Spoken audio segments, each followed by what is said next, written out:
Ayun, sa mga kadadi kong mahilig mag DIY, may libangan tayo ngayon. Gagawa tayo ng air compressor.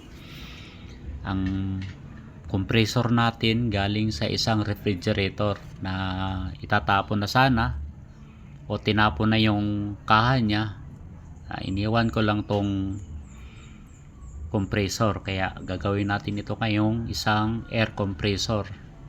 Yan, huwag lang malito dito sa wiring niya. Ito yung kapasitor niya. Ito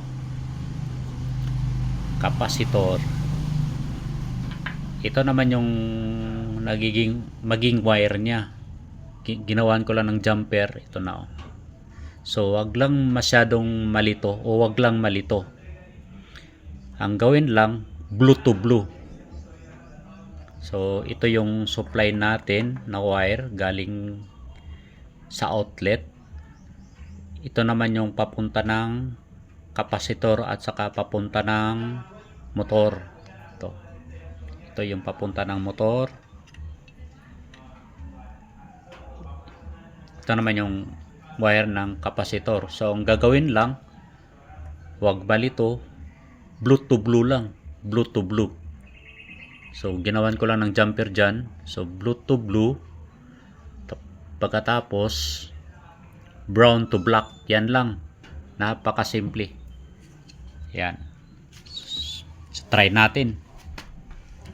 Saksak natin sa power. Yan.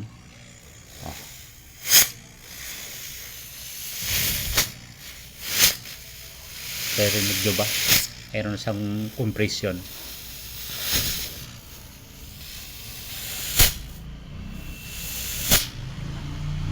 Ayun, gagawa na lang natin ng handle.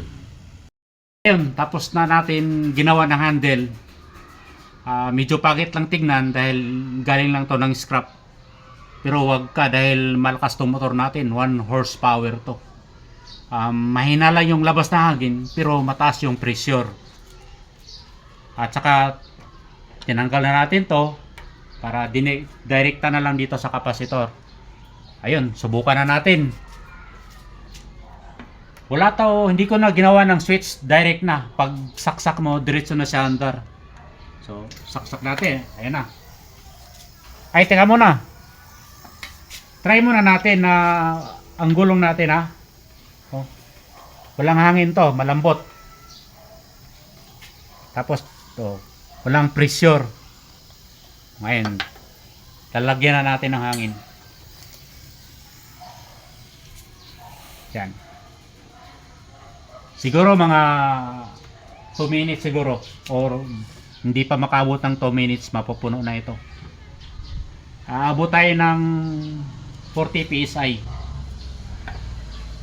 Meron naman tayong gauge indicator ito. Ayan, pumasok na hangin, medyo matigas na konti. Antay lang.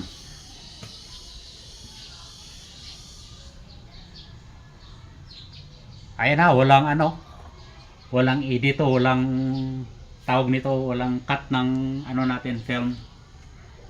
Para talaga totoo yung sinasabi ko. Kung pang bahay lang ito, pwede na dahil heavy duty yung pump natin. Check natin.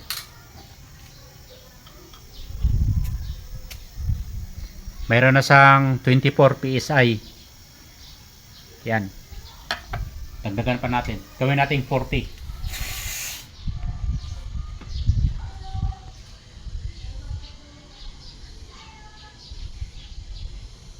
Ito pala, binili ko na to. Nasa 18 lang. Mura lang. 18 pesos lang.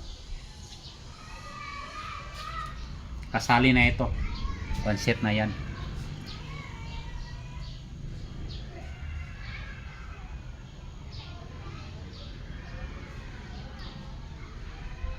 Kung pang bahay-bahay lang, pwede na to. Dahil pang maintenance mo lang. Pag kulang yung hangin, hindi dadagdagan mo.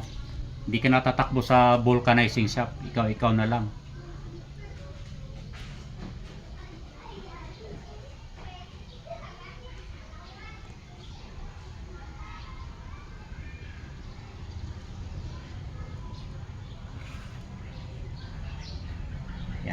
pa.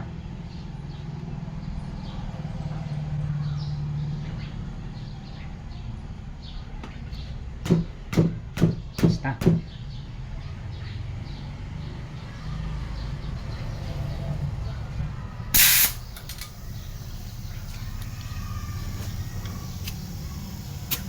Tama na. Ayan o. Umabot siya ng 45. Matigas na to. Kaya yun lang. Kung nagustuhan mong video nito, i-share and like mo naman para makatulong din sa mga viewers ko. Thank you.